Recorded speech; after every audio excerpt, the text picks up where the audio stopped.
Yevropaning janubi-g'arbida joylashgan, boy tarixi va zamonaviy boshqaruv tizimi bilan ajralib turadigan Ispaniya davlati haqida so'z yuritamiz. Poytaxti Madrid, aholisi esa 49 milliondan ortiq. Ispaniyada ko'chmas mulk kadastri Catastro Inmobiliario nomi bilan yuritiladi. Ushbu tizimning asosiy vazifasi mamlakatdagi barcha yer uchastkalari va ko'chmas mulk obyektlariga oid texnik, iqtisodiy hamda geografik ma'lumotlarni yagona davlat axborot bazasida yuritishdan iborat.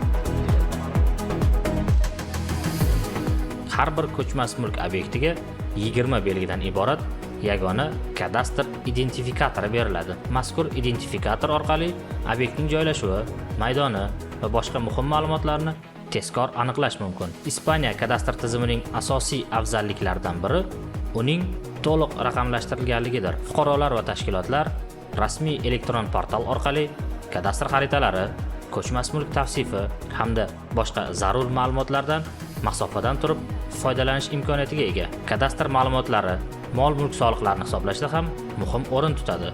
Bunda soliq bozor narxiga emas, balki valor katastral, ya'ni kadastr qiymatiga asoslanadi. Bu esa soliqqa tortish jarayonining shaffof va tizimli bo'lishiga xizmat qiladi. Shuningdek, kadastr bazasi doimiy ravishda yangilanib boradi. Yangi qurilishlar, rekonstruksiya ishlari, buzilgan obyektlar yoki yer maydonidagi o'zgarishlar belgilangan tartibda davlat kadastriga kiritiladi. Ispaniya kadastr tizimi Yevropa Ittifoqining Inspire direktivasi talablariga moslashtirilgan bo'lib, geoma'lumotlarni yagona standart asosida almashish va ulardan samarali foydalanish imkoniyatini yaratadi.